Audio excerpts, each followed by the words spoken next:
ఇస్తున్నాను. ఈ కూడిక కృతజ్ఞతతో ఏర్పరిచిన కూడిక. ఎందుకంటే పోయిన మనకు మొదటి ఆదివారం కన్నా ముందు బుధవారం వచ్చింది కదా. బుధవారం రోజు బర్రెలు మిస్ అయిపోయినాయి. మిస్ అయిపోతే దేవుని కన్నా మొరపెట్టుకుందామని ఎతికి దేవుడికి చెప్పుకుందామని నేను చర్చికి వెళ్ళాము. మొదటి ఆదివారం దేవుడికి ఆ బల్లారాధనలన్నా పాలు పంపులు పంచుకుంటే నా నాయన నా కష్టాజీతాన్ని నాకు అందిస్తాడని చెప్పి నేను అక్కడికి వెళ్ళాను. చర్చికి వచ్చిన వెంటనే ఆడ కూర్చునగానే సార్తో దేవుడు నాతో మాట్లాడుతూ వచ్చాడు. ఏమని? ద్రాక్ష రసం కన్నా అధికమైన సంతోషాన్ని నేను కలుగ చేస్తానని ఆ దినాన మనతో దేవుడు మాట్లాడుతూ వచ్చాడు. దేవుడు మాట్లాడుతూ వచ్చిన తర్వాత దేవుడు నాతో మాట్లాడుతున్నాడు కదా. దేవుడు ద్రాక్షారసము కన్నా అధికమైన సంతోషాన్ని నేను కలుగ చేస్తానని దేవుడు నాతో మాట్లాడుతున్నాడు. ఇక నాకు నా వస్తువు అయితే నాకు ఎక్కడికి పోదు, మిస్ కాదన్నాను. అయినప్పటికీ దేవుడు నాతో మాట్లాడుతూ వచ్చాడు కదా. మళ్ళా నేను ఎందుకు మన పాస్టర్ బిజీ పాపము ఎందుకు ఇబ్బంది పెట్టాలా అని నేను ప్రతి విషయం ఏది కూడా నా కుటుంబంలో జరిగే విషయాన్ని మన కాపరికైతే తలభారం చేయకూడదని నేను నిర్ణయించుకొని ఉన్నాను. ఇక నా నాయన ఏమనుకుంటున్నాడో నాకైతే తెలియదు, కానీ అక్క ఏది నాకు చెప్పదని చెప్పి ఆల్రెడీ నన్ను అడుగున్నాడు. అయినప్పటికీ దేవుడు మాట్లాడుతూ వచ్చినాక నేను ఒకటే నిర్ణయం తీసుకున్నా. నాయన నువ్వు నాతో మాట్లాడుతూ వచ్చావు. నా కష్టాన్ని నా కష్టం అది గొప్పదైతేనే నాకు చేర్చు, లేదనుకుంటే నేను వదిలేస్తానని చెప్పి 10 రోజులు ఒక వారం 10 రోజులు ఎతికి నేను నిర్ణయం తీసుకున్నా. మా ఈదులో వాళ్ళంతా అన్నారు, అక్క వచ్చేస్తుందిలే నువ్వు బాధపడబాకు అన్నారు. అయినప్పటికీ వాళ్ళకి నేను చెప్తా వచ్చా, అది నా కష్టం అయితే నా దేవుడు నా ఇంటికి చేరుస్తాడు, లేదనుకుంటే వదిలేస్తానని చెప్పి నేను ధైర్యంగానే ఉన్నాను. అయినప్పటికీ మా చిన్నోడు రేత్రి నిద్రపోలా, పొగులు నిద్రపోలా. వాడికి ఎక్కడి నుంచి వచ్చిందో ఓపికి బ్యాటరీలు కొనుక్కొని అల్లూరికి వెళ్ళి అదిగో చొక్కోడి దెబ్బలో ఉన్నాయంటే చొక్కోడి దెబ్బ అంతా ఎతికేసి వాళ్ళు చెప్పిన వాటిని బట్టి వాళ్ళు పట్టుకున్న వాళ్ళు చెప్పిన జతనల్లా పట్టుకుంటున్నారు, కానీ అవి మా వస్తువు అయితే కాదు. ప్రతి వాళ్ళు ఇచ్చిన ఇదిగో ఇటు పోయినాయంటే ఆ పక్క ఎతికారు, అదిగో ఇటు పోయాయంటే ఆ పక్క ఎతికారు. అయినప్పటికీ వాళ్ళు ఇచ్చిన అల్లూరు అర్జున్ వాళ్ళు అయితే నైట్ 11 గంటల దాకా కూడా ఊరు చుట్టూ కాసుకొని ఉన్నారు. పిల్లలు బైకులు వేసుకోపోయి పిల్లల్ని పంపించేసి మా ఆయన అయితే 11 గంటల దాకా కూడా అక్కడే ఉన్నాడు. అంటే కైల్లో బర్రెలన్నీ వచ్చిన దాకా కాసుకొని ఆ ఏరియాలన్నీ తిరిగేశారు, ఆశీదులుకున్నాము. అయినా నేను వదులుకొని నేను కాముగా ఇంట్లో ఉన్నాను. మా పిల్లలు మా ఆయన వాళ్ళైతే వదిలిపెట్టలేదు. ఉదయాన్నే కష్టం చేసేది, కొటారులో కష్టం చేసి మళ్ళీ ఇంటికి వచ్చేది, సద్యాన్నం తినేసేది. అదే పనిలో 12 రోజులు ఎతికితే 13వ రోజు దేవుడు మాకు అప్పగిచ్చాడు. ఇది నా చిన్న సాక్ష్యం. ఆ మాట నమ్మింది, విశ్వాసం ఉంచింది.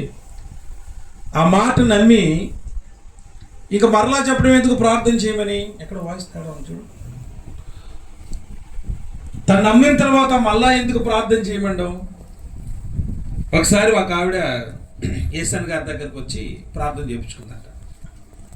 ఈ పక్కల ఇంట్లో వచ్చి ప్రార్థన చేయించుకుంది, అయిపోయింది.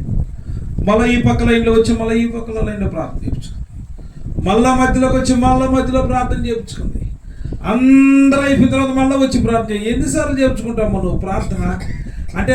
4-5 సార్లు చేయించుకుంటే జరుగుతుందేమోనని అక్క ఒక మంచి విషయం చాలా చక్కగా చెప్పింది. ఆల్రెడీ దేవుడు చెప్పేసిన తర్వాత మళ్ళా సావుకుని దగ్గరికి వెళ్ళి మళ్ళా ప్రార్థన చేయడం ఎందుకు? ఇక్కడ స్తుతించడం తప్ప. దేవుడే ఇస్తాడు, యెహోవా ఇచ్చును, యెహోవా తీసుకుని పోవును, యెహోవాకే చెప్పండి స్తోత్రం, హల్లెలూయా. తనకు ఎన్నో సమస్యలున్నా శోధనలున్నా నిజంగా నాకు చెప్పకుండా, ఎందుకంటే నాకే బోల్డని బిజీగా తిరుగుతుంటాడు తమ్ముడు. మళ్ళా ఎందుకు నా కుటుంబ సమస్యలు ఎన్ని తెచ్చి మళ్ళా ఆయనకి భారం చేయడం ఎందుకు? చాలామంది చూడండి అసలు చెప్పరు, వాళ్ళకి ఏం జరిగిందో చెప్పరు, కానీ మన మీద కొద్దిగా నిష్ఠూరం చేసుకో ఉంటారు. మాకు వచ్చి పలకరియలేదు కదా, మాకు వచ్చి తెలియదా అని చాలామంది నిష్ఠూరం ఆడే వాళ్ళని చూశాను. కానీ అక్క బట్టి నేను ప్రభుకు స్తోత్రాలు చెల్లిస్తున్నాను. హల్లెలూయా. చిన్న చీమ చిట్టు కంటేనే పాస్టర్ వచ్చి పలకరియలేదు అనేటువంటి రోజుల్లో ఉన్నాం మనం. చాలామందికి పాస్టర్ అంటే ఏంటంటే ఒక పనోడు అనమాట. ఏమన్నా ఇబ్బంది జరిగితే వెంటనే వచ్చి అది చెప్పాలి, మాట్లాడాలి, వాళ్ళు ఓదార్చాలి అనుకుంటారు కొంతమంది. కానీ అక్క అలా కాదు. తమ్ముడు ఆల్రెడీ బిజీగా ఉన్నాడు కదా, మరలా మన బాధలు చెప్పి ఆయన ఎందుకు డిస్టర్బ్ చేయడం అని. నిజంగా నాకు పశువులు ఉన్నాయని సంగతి తెలియదు. దేవునికి స్తోత్రం. పోయిన తర్వాత మాత్రమే తెలిసి నేను నిన్న చుక్కోని దెబ్బలో ఉండి అడుగుతాను, అక్క ప్రార్థన చేస్తాం అంటున్నా వద్దే అది వచ్చేయి అన్నట్టు. హల్లెలూయా. మా ఏప్రిల్ దగ్గర ఉండేవి ఈ దగ్గర ఉంది నిన్న ఫోను. నేను ఈ ఆఫీసు పోయి చూసుకున్నా, సునీతకు ఫోన్ చేసింది ఏంటి అని. సునీతకు ఫోన్ చేసిందంటే ఖచ్చితంగా ప్రార్థనకైనా చేస్తుంది అనమాట. ప్రార్థన పెట్టించుకునేటప్పుడే చేస్తుంది. సునీతక్క నుంచి ఫోన్ వచ్చిందంటే ఖచ్చితంగా ప్రార్థన ఉందని అర్థం. కొంత దగ్గర నుంచి వస్తుంది అనమాట. ఒక్కొక్క దగ్గర వచ్చినప్పుడు ఒక్కొక్క అర్థం అవుతూ ఉంటుంది. కొంతమంది నా దేశంలో కొంతమంది ఉన్నారు, వాళ్ళు ఫోన్ చేస్తే నాకు భయం అనమాట. ఏ సమస్య ఏది చెప్తారోనని, ఏ రిస్క్ చేస్తారోనని, ఏ రకమైనటువంటి బ్యాడ్ న్యూస్ నాతో వస్తుందని భయపడి చేస్తుంటా నేను. వాళ్ళ ఫోన్ వస్తుందనుకో, ఏదో తెచ్చి ఉంటారా నాయన వీళ్ళని భయపడతా ఉంటా.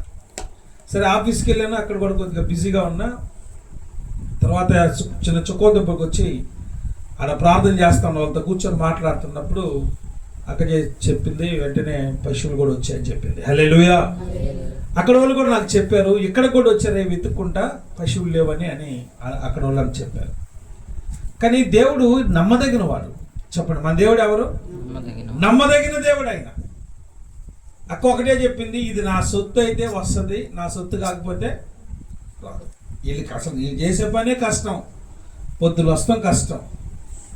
దేవుడు సహాయం చేశాడు. పోగొట్టుకున్నటువంటి తన కష్టార్జితమైనటువంటి పశువుల్ని దేవుడు మరలా తిరిగి రప్పించాడు. హల్లెలూయా. చప్పట్లు కొడదాం గట్టిగా. హల్లెలూయా. చాలా మందికి అర్థం కాదు, ఇది పెద్ద విషయం అండి సార్, పెద్ద విషయం అనుకుంటారు. కానీ ఒక రోజుల్లో అయితే వచ్చేస్తే, కానీ ఈ రోజుల్లో అట్లా కాదు. చాలా మంది దొంగలు ఉన్నారు. ఎక్కడ బరిలో ఇస్తే అక్కడ మ్యాజిక్కి ఎత్తేసి అట్నుంచి చెన్నై తీసుకెళ్ళిపోతారు అనమాట. వాటికి చెప్తాయా, హలో హలో బర్రీ, మీ యజమాని పేరు ఏం పేరు? సునీతమ్మనా, తిరుపతేనా అంటే అది చెప్తా. అయ్యే చెప్పవయ్యి. ఎవరు 4 రోజులు కట్టేస్తే మళ్ళా కొన్ని రోజుల తర్వాత అవి మర్చిపోతాయి. అయ్యి తెలుసు కదా మీకు. అవి యజమాని కానీ కొన్ని రోజులు 2 రోజులు కట్టేస్తే అవి మర్చిపోతాయి. ఈయన నా యజమాని అనుకుంటాయి.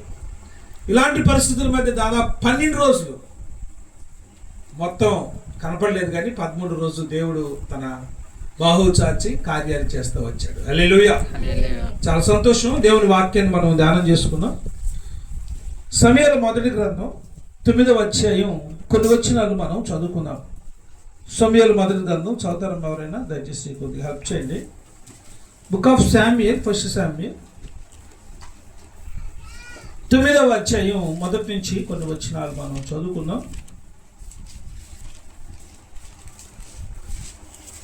చదువుమా, చదువు.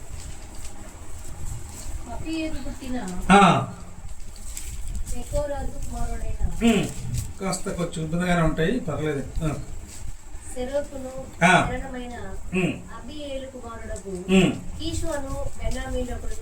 కీషు అను బెన్యామీనొకడును ఉండెను. కీషు భాగ్యవంతుడు ఒక బెన్యామీయుడు. అతనికి సౌలు అనేటువంటి ఒక కొడుకున్నాడు. అతడు బహు సౌందర్యం కలిగిన వాడు, సుందరుడు, యవనుడు. ఇశ్రాయేలీయులలో అటువంటి అందగాడు ఇంకొకడు లేడు. అతడు భుజములు మొదలుకొని పైకి ఎత్తుగల హైట్ మనిషి బాగా. సౌలు తండ్రి అయిన కీషు యొక్క గార్ధబములు తప్పిపోగా కీషు తన కుమారుడైనటువంటి సౌలును పిలిచి మన దాసుల్లో ఒకరిని తీసుకుని వెళ్ళి గార్ధబములను వెతుకమని చెప్పాను. చదువు. అతడు అతడు అతడు పోయి అతడు పోయి ఎఫ్రాయిము మన్యమును తిరిగి ఎఫ్రాయిము యొక్క మన్యమంతా తిరిగి నన్ను షాలీషా దేశమును సంచరించగా అవి అక్కడ కనపడలేదు. ప్రార్థన చేసుకుందాం. మమ్మల్ని మిక్కిలిగా ప్రేమించిన మా తండ్రి, మీ పాదములకు స్తోత్రాలు చెల్లిస్తున్నాం. ఇదిగో తండ్రి, ఈ యొక్క రాత్రికాల సమయంలో సునీతక్క కుటుంబాన్ని మీరు ప్రేమించి ఎంతో అద్భుతమైన ఆశ్చర్యమైన కార్యాలు మీరు జరిగించి ప్రభువా మీరు ఇచ్చినటువంటి ఈ ప్రార్థన పరిచర్య కొరకు స్తోత్రాలు చెల్లిస్తున్నాం. నాయన వాక్యము ద్వారా మీరు మాతో మాట్లాడి మీ నామానికి మహిమ తెచ్చుకోమని యేసు నామములో ప్రార్థించి వేడుకొనుచున్నాము తండ్రి, ఆమేన్. దేవుని యొక్క వాక్యంలో మనం గమనిస్తే కీషు ఈ యొక్క సౌలు వాళ్ళ నాన్న యొక్క గార్ధబములు తప్పేనని వాళ్ళ నాన్న చెప్తే ఆ ప్రాంతం అంతా కూడా వెళ్ళి షాలీషా దేశములంతా కూడా తిరిగాడు అని ఉంది. గాడిదలు కనపట్లేదు, తప్పిపోయినాయి. వాటిని వెతుక్కుందామని పనోడిని ఒకరిని తీసుకొని వెళ్ళి వెతికితే ఆ ప్రాంతం అంతా వెతికినా అవి కనిపించాయి, కనపడలేదా? కనబడలేదు. చూడండి, వాస్తవంగా మనం చేయాల్సిన పని ఏంటంటే ఏదైనా మనకు జరిగితే దాన్ని మనం ప్రయత్నం చేయాలి. వాళ్ళు ప్రయత్నంగా చేశారు. ఈ యొక్క షాలీషా దేశము ఆ ప్రాంతం అంతా తిరిగారు, కానీ అక్కడ గార్ధబొమ్మలు కనపడలేదు. అక్కలు కూడా చెప్పారు, చుక్కం దెబ్బ తిరిగాము, అల్లూరు అర్జున వాళ్ళు కాపులో కాసుకుని ఉన్నాం, ఇంక ఇవి చెప్పలేదు. పాత ఊరు, కొత్త ఊరు, తూర్పు ఊరు, ఆ ఊరు, ఈ ఊరు, ఇవన్నీ కూడా తిరిగేశారు. ఇక్కడ చూడండి, వీళ్ళు ఎన్ని చోట్ల తిరిగారంటే మీరు కాస్త ఓపికగా ఉంటే చాలా చోట్ల తిరిగి వెతికారు, కానీ వాళ్ళకి గార్ధబొమ్మలు కనపడలేదు. చాలాసార్లు మనం కూడా ప్రయత్నాలు చేస్తుంటాం, కానీ ఫెయిల్యూర్ అయిపోతూ ఉంటాం. వాస్తవంగా మన పని ఏంటంటే ఏదైనా తప్పిపోతే లేకపోతే ఏదైనా జరగకపోతే దానికి సంబంధించి మనం చేయాలి, ఏదో ఒక పాటు పడాలి, కష్టపడాలి. ఈ సౌలు కూడా పనోడిని ఎంటేసుకొని వెళ్ళి మొత్తం తిరిగాడు, షాలీషా దేశంలో కనబడలేదు. చదవమ్మా. తరువాత శైలసీమ దేశంలో సంచారం చేసి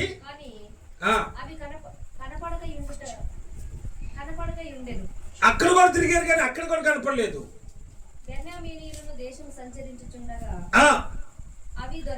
అక్కడ బెన్యామీని దేశంలో సంచరించినా కూడా అవి దొరకలేదు. వినాలి మీరు వాక్యం. అయితే వారు చదువుమా. వాళ్ళు ఏం చెప్పారంటే మీరు కష్టపడద్దులే. మొత్తానికి ఆ ప్రాంతాల్లో తిరిగి తర్వాత వాళ్ళు అన్నారు, అయ్యా నీ గార్ధబొమ్మలు కనపడట్లేదు కదా, ఇక్కడ ఒక ఆయన ఉన్నాడు, దైవజనుడు, దీర్ఘదర్శి. ఆ రోజుల్లో ప్రవక్తని దీర్ఘదర్శి అనేవాళ్ళు. ఆ దైవజనుడి దగ్గరికి మీరు వెళ్ళండి అని వాళ్ళు సలహా ఇచ్చారు. సరే, ఇంకెలాగో గార్ధబొమ్మలు ఎలా దొరకలేదు, తిరిగి వేసారిపోయినారు. సరే, దైవజనుడి దగ్గరికైనా వెళ్దాము అని ఆ దైవజనుడికి కలుసుకుందామని వెళ్ళాలని ప్రయత్నం చేస్తున్నప్పుడు ఆ పనోడితో ఏమన్నాడంటే, సౌలు మనం దైవజనుడి దగ్గరికి వెళ్తున్నాం, ఉట్టి చేతులతో వెళ్తే ఏం బాగుంటుంది, మన కాడ ఉన్నాయి కూడా ఏమీ లేవు, ఏదైనా ఉందా దైవజనుడికి ఇవ్వడానికి అని వెతకమంటే అరతులమా 4 కేజమ్మా ఎంతది వెండి కాస్త దొరికింది. 4 కిలోనా అమ్మా? అదే పావు అంటే 4 కిలో కదా. పావు తులము చదువమ్మా వెండి కలదు. మనకు మార్గము తెలియచెప్పినందుకు దాన్ని అతను దైవజనునికి కిత్తము. దైవజనుడు ఎలాగైనా చెప్తాడు అని ఈ పావుతులం తీసుకొని వెళ్దామని ముందు జేబులో ఏం లేదు, చూస్తే మొత్తానికి పావుతులం దొరికింది. నేను తీసుకొని వెళ్దామని చెప్పి వాళ్ళిద్దరు తీర్మానం చేసుకొని దైవజనుడి దగ్గరికి వెళ్ళారు. హల్లెలూయా. చాలాసార్లు చాలా మంది చేసే పని ఏంటంటే ఎంత మనం ప్రయత్నం చేస్తే వాళ్ళ ప్రయత్నాలు చేస్తూ ఉంటారు. అక్క దేవుని మందిరానికి వచ్చినప్పటికీ బరువులు లేవు, పశువులు లేవు. పశువుల తర్వాత సంగతి ముందు దేవుని మందిరానికి వెళ్దాం, ప్రభు బలారాధన ఈరోజు తీసుకుందాం. ఎలాగైతే అలా అవుద్ది. ఇంకా మనం చేసేదే ఉంది. దాటిపోయిన తర్వాత మనం ఏం చేస్తాం చెప్పండి? దాటిపోయిన తర్వాత మన చేతులు దాటిపోయిన తర్వాత మనం ఏం చేయలేము. దేవుడే ఏదైనా చేయగలడు. కాబట్టి తీర్మానం చేసుకొని వచ్చింది. దేవుడు ఒక మాట చెప్పాడు అంతే. నీ బర్రిస్తానని కానీ ఇక్కడ దొరకతాయని కానీ అక్కడ దొరకతాయి ఏం చెప్పలా ప్రభు, నీకు అధికమైన సంతోషం కలుగుతుంది అన్నాడు అంతే. హల్లెలూయా. ధాన్య ద్రాక్ష రసముల కన్నా అధికమైన సంతోషము నా హృదయములో, నా యేసయ్య నా హృదయములో. ధాన్య ద్రాక్ష రసముల కన్నా అధికమైన సంతోషము నా హృదయములో నింపిన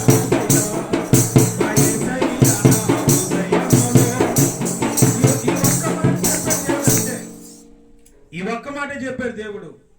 ధాన్య ద్రాక్ష రసముల కంటే అధికమైన సంతోషం నీకు కలుగుతుంది. తింటే వచ్చేదానికంటే నీ దుఃఖానికి రెట్టింపు సంతోషం నీకు వస్తుందని ప్రభు మాట చెప్తే ఆ మాటను పట్టుకొని మళ్ళీ వచ్చింది, కానీ అప్పటికేమి వెంటనే ఏమి దొరకలేదు. హల్లెలూయా. చాలాసార్లు మనకి ఎట్లుంటుందంటే ఇప్పుడు కానీ ప్రార్థన చేసామా తెల్లారికల్లా మారిపోవాలన్నమాట పరిస్థితులన్నీ. ఇప్పుడు ప్రార్థన చేసామా తెల్లారికల్లా మారిపోవాలి. మారలేదనుకోండి మళ్ళా మనం మారిపోతాం. తెల్లారికైనా మారలేదనుకోండి మనం మారిపోతాం. ఏవైనా మారిపోయామన్నాం అనుకోండి తెల్లారికల్లా నా పని చేయలేదు అంటారు. చాలామంది దేవుని మీద నిష్ఠూరపడే కొంతమంది ఉన్నారు, అనేక మంది ఉన్నారు ఈ రోజుల్లో. కానీ దేవుని మందిలో ఒక మాట చెప్పాడు దేవుడు, చాలు ఈ మాట చాలు ఇంకా అని వచ్చేసింది. ఈ సౌలు కూడా దేవుని సన్నిధికి వెళ్ళినప్పుడు సమూయేలుతో కలుసుకుంటున్నప్పుడు సమూయేలు ఈ విషయాల గురించి ఏం మాట్లాడాల. సమూయేలు చాలా రోజుల నుంచి ఎదురు చూస్తున్నాడు. ఇశ్రాయేలీయులకు రాజు లేడు, ఒక రాజుని చేస్తే బాగుండని. వచ్చినటువంటి సౌలు సామాన్యుడు కాదు, అందగాడు, బలమైనటువంటి వ్యక్తి, ఆజానుబాహుడు. ఆ ఏరియాలో ఆ ప్రాంతంలో వాళ్ళలో అంతకంటే అందమైన ఎవరు లేరు. అయితే దేవుని ఉద్దేశం ఏంటంటే ఈ సౌలుని ఎలాగైనా అభిషేకించాలనుకుంటున్నాడు. సౌలుని ఆశీర్వాదంలో తీసుకురావాలనుకుంటున్నాడు. సౌలుని రాజుగా చేయాలనుకుంటున్నాడు. మొత్తానికి వీళ్ళు వెళ్ళి అడిగారు, అయ్యా ఆ కొండ మీద ఉంటాడు వెళ్ళు, ఆయన భోజనం చేయటానికి ముందే నువ్వు వెళ్ళి అతనితో మాట్లాడు అనగానే వీళ్ళు పరిగెత్తుకుంటూ వెళ్ళి ఆ దైవజనులతో మాట్లాడుతున్నాడు సౌలు. అయ్యా ఇక్కడ దీర్ఘదర్శి ఉన్నాడు, ఆయన ఎవరు అని అడిగారు. ఆయన్ని అడిగాడు పోయి. అప్పుడు అన్నాడు ఆయన, నేనేను రా నీతో మాట్లాడాలని మాట్లాడి కొన్ని విషయాలు చెప్తా వచ్చాడు. అప్పుడు ఏమంటే నువ్వు దేని కొరకైతే ఎదురు చూస్తావు వాళ్ళ గురించి భయపడద్దు. నువ్వు గార్ధబొమ్మల కొరకు ఎదురు చూస్తున్నావు కదా, అవి తొలగుతాయో తొలగని భయపడద్దు. ముందు చాలా విషయాలు ఉన్నాయి, ఈ విషయాలు విను అని దైవిక సంబంధమైన విషయాలతో మాట్లాడుతూ వచ్చాడు. చాలా మంది ముందు ఏమంటారంటే శరీర సంబంధమైన విషయాలు చాలా మందికి అవసరం అవుతాయి. శరీర సంబంధం తీర్చుకోవడానికి ప్రయత్నం చేస్తూ ఉంటారు. అది ఆకలే కానీ, దప్పికే కానీ, లేకపోతే ఆశీర్వాదమే కానీ. కానీ సౌలుతో సమూయేలు మాట్లాడుతున్నప్పుడు ఆత్మ సంబంధ విషయాలు మాట్లాడుతూ వచ్చాడు. ఏ గార్ధబొమ్మల గురించి అయితే నువ్వు భయపడుతున్నావో అవి తొలగుతాయి, పోతాయని అనుకోవద్దు. నువ్వు అవి తొలగుతాయని ధైర్యంగా చెప్తా వచ్చాడు. సౌలు ఆ మాటకి అంగీకరించి సమూయేలుతో ఎప్పుడైతే గడిపాడో, దేవునితో ఎప్పుడైతే గడిపాడో, దేవుని సన్నిధిలో ఎప్పుడైతే, మీరు గుర్తుపెట్టుకోండి, ఏదైనా మీ జీవితంలో నష్టం జరిగితే మన జీవితంలో మనం చేయాల్సిన పని ఏంటంటే మందిరానికి వెళ్ళాలి. ముందు ఆడ కూర్చొని మౌనంగా ధ్యానం చేయాలి. అయితే వీలైతే నీ దగ్గర బైబిల్ ఉంటే బైబిల్ చదవాలి. నువ్వు చదవలేకపోతే దేవుని వాక్యాన్ని వినాలి. లేదంటే ప్రార్థన చేసుకోవాలి, ప్రభు కళ్ళనైనా మాట్లాడు, దర్శనం ద్వారా మాట్లాడు, ప్రభు నాకు ఒక సూచన దయచేయని దేవుని పాదాలు పట్టుకోవాలి. మీరు చదివితే సౌలు ఆయా ప్రాంతాల్లో తిరిగాడు కానీ గార్ధబొమ్మ దొరకలేదు. సమూయేలు దగ్గరికి వెళ్ళి కాస్త సమయాన్ని వెచ్చించాడు. మనం ఏమనుకుంటామంటే దేవుడితో గడిపే టైం వేస్ట్ అనుకుంటారు కొంతమంది. దేవుడితో గడిపే టైము ఆదివారం అంత ఎంత టైం వేస్ట్ అండి. నీకు ఉదయం నుంచి 9 గంటల నుంచి 1 గంట దాకా అది అయ్యే ప్రార్థన. ప్రార్థన దినేష్ ఫోన్ చేస్తా ఉంటారు ఫ్రెండ్స్, ఎక్కడ రా నువ్వు అని. వీడు చెప్పలేక పాపం అల్లూరికి వచ్చినా ఏమంటే ఏమంటాడు, అదే ఎక్కడండి ప్రార్థన ఉందంట. ఉదయం పోయావు కదా ప్రార్థనకే, ఉదయం ప్రార్థన పోయా, మళ్ళీ మధ్యాహ్నం ప్రార్థన, మళ్ళీ రాత్రిలో కూడా చేస్తారు. ఎవరు అంటే వాడు బాబు ప్రార్థనకు రావాలి కదా, ఈ కవర్ చేసుకోలేక అల్లాడిపోదు. వాళ్ళకి అర్థం కాదు, మరి ఎన్నిసార్లు పోతావు నువ్వు ప్రార్థనకు? ఉదయం, మధ్యాహ్నం, సాయంకాలం ఏం ప్రార్థన ఈ ప్రార్థనలో? కొంతమంది అనుకుంటారు ప్రార్థనకు పోవడం టైం వేస్ట్. ఏముందండి ప్రార్థన? అటు పోయామా, కనిపించామా, వచ్చామా, మళ్ళీ వారం తర్వాత కనిపిస్తాం, లేదా నెల తర్వాత మళ్ళీ కనిపించామా అనుకుంటారు. దేవునితో గడిపే ప్రతి క్షణం కూడా మనకు ఆశీర్వాదకరమైనటువంటి పరిస్థితి అది. హల్లెలూయా. నీతో గడిపే ప్రతి క్షణము ఆనంద బాష్పాలు ఆగవయ్యా అంతేనా? హల్లెలూయా. ఆయనతో గడిపే ప్రతి సమయం విలువైందే. నేను ఎందుకు ఇంత స్ట్రెస్ చేసి నీతో సౌలు సమయాలతో గడుపుతూ వచ్చాడు. గార్ధబొమ్మలు పోయినాయి, వాటి గురించి పట్టించుకోవట్లా. వాళ్ళ నాన్నకి ఆన్సర్ ఇవ్వాల్సింది ఏంటంటే గార్ధబొమ్మలు దొరికాయా లేదా ఈ అడుగుతాడు వాళ్ళ నాన్న. పాపం తిరిగి తిరిగి తిరిగి తిరిగి తిరిగి వేసారిపోయి దేవుని సన్నిధికి వెళ్ళి సమయాలతో గడపడం ప్రారంభించాడు. చూస్తారా 10వ అధ్యాయం మొదటి నుంచి కొన్ని వచనాలు మీరు చదివితే,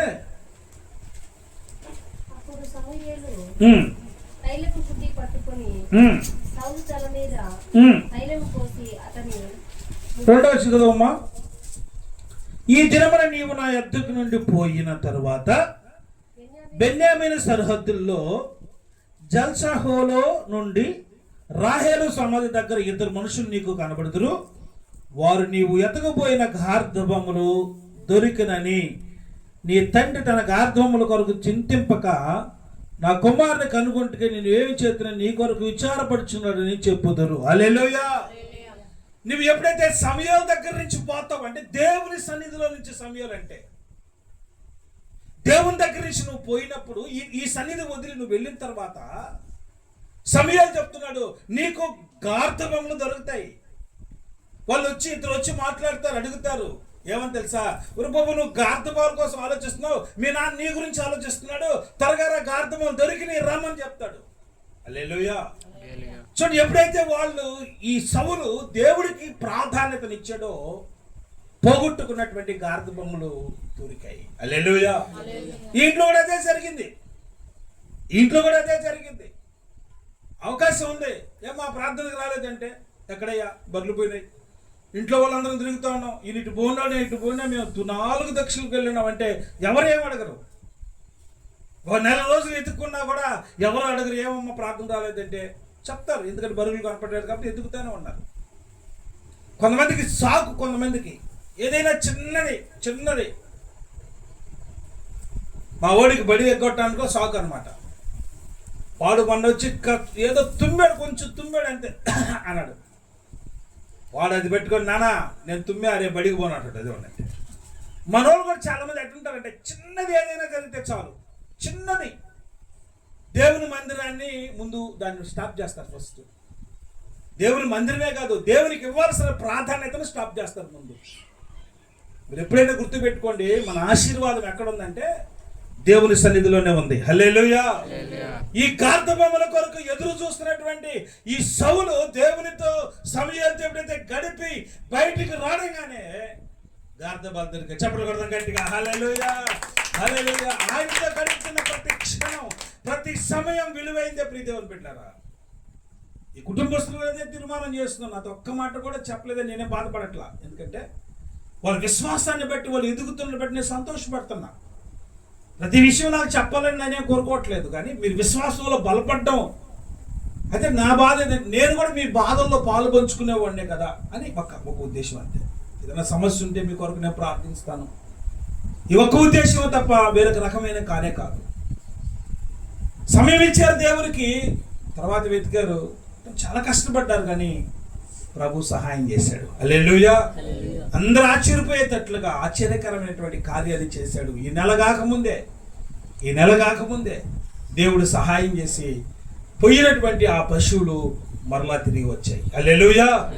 ప్రియదేవులు అదే కాదు, అదొకటే కాదు ప్రియదేవుని బిడ్డలారా. ఏదైనా సరే మన జీవితాల్లో ఏ నష్టం జరిగినా, కష్టం వచ్చినా, బాధ వచ్చినా, ఏదొచ్చినా మనం చేయాల్సిన పని ఏంటంటే దేవుని మందిరం దగ్గరకు రాగాలి. ఎస్కేల్కి రోగం వచ్చింది, భయంకరమైన రోగం. గోడ వైపు తిప్పుకొని కన్నీళ్లు గార్చి ప్రార్థన చేస్తున్నాడు. నీ సన్నిధిలో నేను ఎలా ఉన్నానో నీకు తెలియదయ్యా అని. మన ఆశీర్వాదానికి ఒకటే ఒక కారణం, దేవుని సన్నిధి. దేవుని సన్నిధి, దేవుని మందిరం, దేవుని సన్నిధి. ఎవరైతే ఈ దేవుని సన్నిధిలో నిర్లక్ష్యంగా ఉంటారో దేవుని బిడ్డలారా, వాళ్ళ జీవితాలు అంత ఆశీర్వాదకరంగా ఉన్నట్లుగా మనం గమనించలేము. కావాలంటే మీరు చాలా మందిని అడగండి, మీరు దేవునిలో ఉన్నప్పుడు ఎలా ఉన్నారు, ఇప్పుడు దేవునిలో సరిగా లేకపోయినప్పుడు మీ జీవితం ఎలాగా ఉంది. డబ్బులు సంపాదించుకోవచ్చు, ఆస్తి సంపాదించుకోవచ్చు, పొలాలు స్థలాలు అన్నీ ఉండొచ్చు, బ్యాంకులో బ్యాలెన్స్ కూడా ఉండొచ్చు, కానీ నీకు సంతోషం ఉందా, తృప్తి ఉందా నీకు అంటే అది ఉండదు. హల్లెలూయా. ఈరోజు కష్టం వచ్చినా, నష్టం వచ్చినా, బాధ వచ్చినా, ఏ ఇబ్బంది వచ్చినా సరే నా దేవుని దగ్గరికి వెళ్ళి ప్రార్థించానయ్యా, నా కన్నీళ్ళు అన్నపానులుగా ఉన్నాయి, కానీ ఏముంది తెలుసా, ప్రార్థన చేసిన నాకు తృప్తి ఉంది. హల్లెలూయా. పోగొట్టుకున్న నా దేవుడు ఇచ్చాడు, పోగొట్టుకున్న ఆరోగ్యం ఇచ్చాడు, పోగొట్టుకున్నటువంటి పరిస్థితులు ఇచ్చాడు, నష్టమైపోయిన దాన్ని పూడ్చాడు, అన్యాయమైపోయిన వాటిని పరిస్థితుల్ని మార్చగలిగిన శక్తివంతుడు ఆయన. ప్రియమైన దేవుని బిడ్డలారా, సౌలు ఎప్పుడైతే సమూయేలుతో కలుసుకున్నాడో పోగొట్టుకున్న గార్ధబొమ్మ దొరికాయి. ఈ రోజుల్లో చాలా మంది దేవుని సన్నిధిలో గడపలేక, దేవునికి సమయాన్ని ఇవ్వలేక, అందరూ పనులు చేసుకునే వాళ్ళే కాదనట్లేదు, కానీ దేవునికి ఇవ్వాల్సిన సమయాన్ని ఇచ్చినప్పుడు దేవుడు మన జీవితాలు అద్భుతాలు చేస్తూ వస్తాడు. హల్లెలూయా. నేను కాలేజీలో చదువుతున్నప్పుడు ఉదయం రోజు 4 గంటలు లేసేవాడిని. నేను ఉదయాన్నే 4 గంటలు లేసేవాడిని. చదివాను, 24 గంటలు చదవాలి, ఫస్ట్ క్లాస్లో పాస్ అవ్వాలి. ఫస్ట్ క్లాస్లో కాదు, క్లాస్లో మనమే ఫస్ట్ ఉండాలి. చాలాసార్లు చెప్పా, ఫస్ట్ కాదు కదా, వెనక నుంచి ఫస్ట్. రెండోసారి ఇంకా చదివా, మళ్ళీ వెనక నుంచి ఫస్టే. ఆ తర్వాత ఆదివారం చదవడం మానేశా, ఆదివారం చదవకూడదని. ఇంకా ప్రార్థనకు పోవడం ప్రారంభించాను. ఒరే అందరూ అంటున్నావు, ఒరే నీకు ముందుగానే ఫస్ట్ ఇయర్లో మార్కులు రాలేదు బాగా, మళ్ళా ఇప్పుడు ప్రార్థనలు తిరుగుతున్నామని చెప్పాను కదా. అంతకుముందు ఒకసారి 69% వచ్చింది, అంతకుముందు 64, ఇప్పుడు 69 పెరిగింది, పర్సంటేజ్ పెరిగింది. ఇంకా ఫైనల్ ఇయర్ లాస్ట్ వచ్చిన ఇంకా ఎక్కువ ప్రార్థన, రాత్రుల్లో కూడా. ఇంకా ఇంకెప్పుడో ఒకసారి హాస్టల్కి వచ్చేవాడు అన్నట్టుగా, అంటే కాలేజీకి మాత్రం పోయేవాడిని. ప్రార్థనే, కాలేజీ. ఆ తర్వాత మళ్ళీ 72% వచ్చింది. అని ఎందుకు చెప్తానంటే, ప్రభువుకి మనం కానీ సమయం ఇస్తే దేవుడు నీ పనులను చేసుకుంటూ వస్తాడు.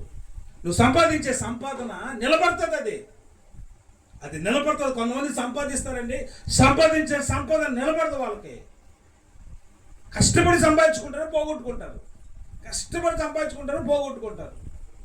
ఎక్కడరా వేసావా గొంగలంటే పెద్దవాళ్ళు అంటే అక్కడే వేసినట్టుంటుంది వాళ్ళ జీవితాల. కారణం ఏంటంటే దేవునికి ప్రాధాన్యతనివ్వక, దేవునికి సమయాన్ని ఇవ్వక, ఆయన సమయాన్ని కూడా దొంగిలించుకొని. ఈ రాత్రి కాలం దేవుడు ఈ కుటుంబంలో ఒక అద్భుతమైన కార్యం చేశాడు.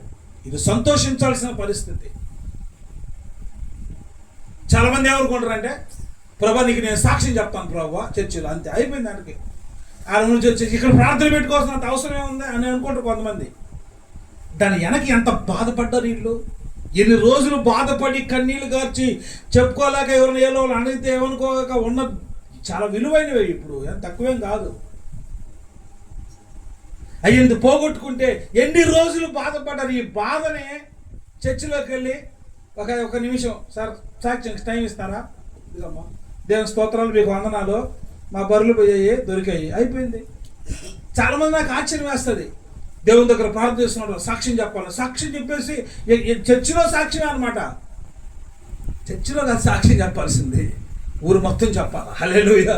ఎందుకంటే పోగొట్టుకుంది దొరికింది.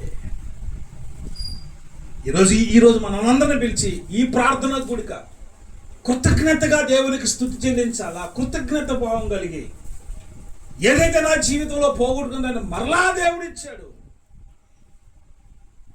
పోయింది ఎవరు బరులమ్మా, ఎవరైపోయింది ఏలయ్య. వచ్చింది ఎవరి బరులు, ఎన్ని బరులు పోయాయి, 2. వచ్చింది ఎన్ని, 2. దానికి సంతోషం ఏంది. వెండి నాణాలు ఉన్నాయి కదండి ఒక ఆయన దగ్గర, 10 వెండి నాణాలు ఉన్నాయి, ఒక వెండి నాణ్యం బాగొట్టుకుంది, పోయిందిలే వెండి నాణ్యం, కానీ అనుకోలా, వెతికిందమ్మా. హల్లెలూయా. చాలా మంది పోగొట్టుకుంటారు, అది కదా సమస్య.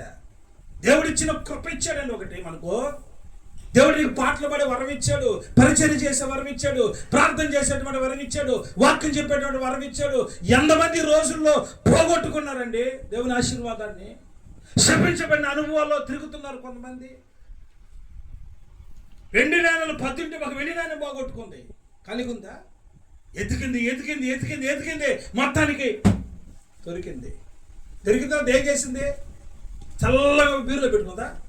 ఊరు మొత్తం చెప్పింది హల్లెలూయా, సంతోషం రండి, సంతోషిద్దాం రండి. పక్కింటి వాళ్ళు నా లాంటి వాడు అయితే అడిగండి, ఏందమ్మా సంతోషం ఇది? అదే నా వెండి నాణ్యం పోయింది, దొరికింది. ఎవరిదమ్మా వెండి నాణ్యం? నాదే. ఎవరో దొరికింది? నాకే. ఎన్ని దొరికాయి? ఒకటి పోయింది. ఎన్ని దొరికాయి? ఒకటే. దానికి సంతోషం ఎందుకు? సంతోషం ఏంట్రా పిచ్చోడా? ఆ వెండి నాణ్యం యొక్క విలువ పోగొట్టుకున్న వాడికి తెలుస్తుంది, మళ్ళా పొందుకున్నప్పుడు. కొంతమందికి తెలియదు. ఏం బాగొట్టుకున్నావాడా? పోతే పోయిందిలే. అది కరెక్ట్ కాదు. ఏసావు ఒకడు ఉన్నాడండి, వాడికి జ్యేష్ఠత్వ హక్కులు ఇచ్చాడు ప్రభు. దాన్ని పోగొట్టుకున్నాడు ఒక పూట కూటు కోసం. చిక్కుడుగాయల కూర అంటే దాని బతుకెంతంటే ఆ ఫుడ్ కోసం జ్యేష్ఠత్వాన్ని పోగొట్టుకున్నాడు. అరే పోగొట్టుకున్నానే అనే ఒక బాధ ఉందా వాడికి? ఏం లేదు. దేవుడు నాకు ఇచ్చాడే, నాకు ఇచ్చిన దాన్ని పోగొట్టుకోకూడదే. ప్రియమైన దేవుడు బిడ్డ, మీరు వినండి ప్రియ దేవుడు బిడ్డారా, యోబు ఇంటిలో ఉన్న వస్తువుల మీద కూడా దేవుడు కంచేశాడు. హల్లెలూయా. నీ వస్తువులు దాకాలన్నా కూడా ఏరో వాడికి భయం, సాతానికి కూడా భయం. ఎందుకని? వాటి మీద దేవుడు తన కంచి వేశాడు. ఆ విషయం క్రైస్తవులకు అర్థం కాకపోతే ఎలాగండి? దేవుని బిడ్డలకి నా ప్రతి వస్తువు మీద దేవుడు కంచి వేశాడు. ప్రతి దాని మీద మన ప్రభు మనకి ఇచ్చిన ప్రతి దాని మీద దేవుడు కంచి వేశాడు. ప్రతిదీ, బైబిలే కాదు, పుస్తకమే కాదు, పెన్నే కాదు, ప్రతి దాని మీద దేవుడు కృప చూపించాలి. ఏ విషయంలో కూడా నువ్వు ప్రభువా అయితే నువ్వు దాని గురించి ఏడ్చుకుంటా కూర్చోవద్దు. పోయిందా ఒక మాట యోబులాగా, యెహోవా ఇచ్చిన యెహోవా తీసుకోపోయిన అంతే. ప్రభా నీ చిత్తం అయితే నాకు వస్తుంది, లేకపోతే అట్లనే దాన్ని వెతకకుండా ఉండొద్దు. దానికోసం పాటుపడాలి, కష్టపడాలి. నేను చేసినంత వరకు చేశానండి, ఇక దేవుని ఇష్టం అని అలాంటి పరిస్థితుల్లోకి వచ్చినప్పుడు దేవుడు నీ ఆశను చూసి నీకు ఇస్తాడు. హల్లెలూయా. కాబట్టి ప్రియమైన దేవుని బిడ్డలారా, ఈ కుటుంబంలో ఏదైతే పోయిందో మరలా తిరిగి ఇచ్చాడు. ఇంకా ఏ పరిస్థితులు ఇంకా కుటుంబంలో ఉన్నాయో, వాళ్ళ సంతోషం, సమాధానం, ఆనందం, ఇంకా ఏ విషయాల్లో ఒకవేళ దిగులు పడుతూ బాధపడుతున్నారేమో, నా దేవుడు సమస్తము సమకూర్చి జరిగించును గాక. ప్రతి విధమైన బలహీన తొలగించును గాక. ఆయన సహాయం అనుగ్రహించును గాక.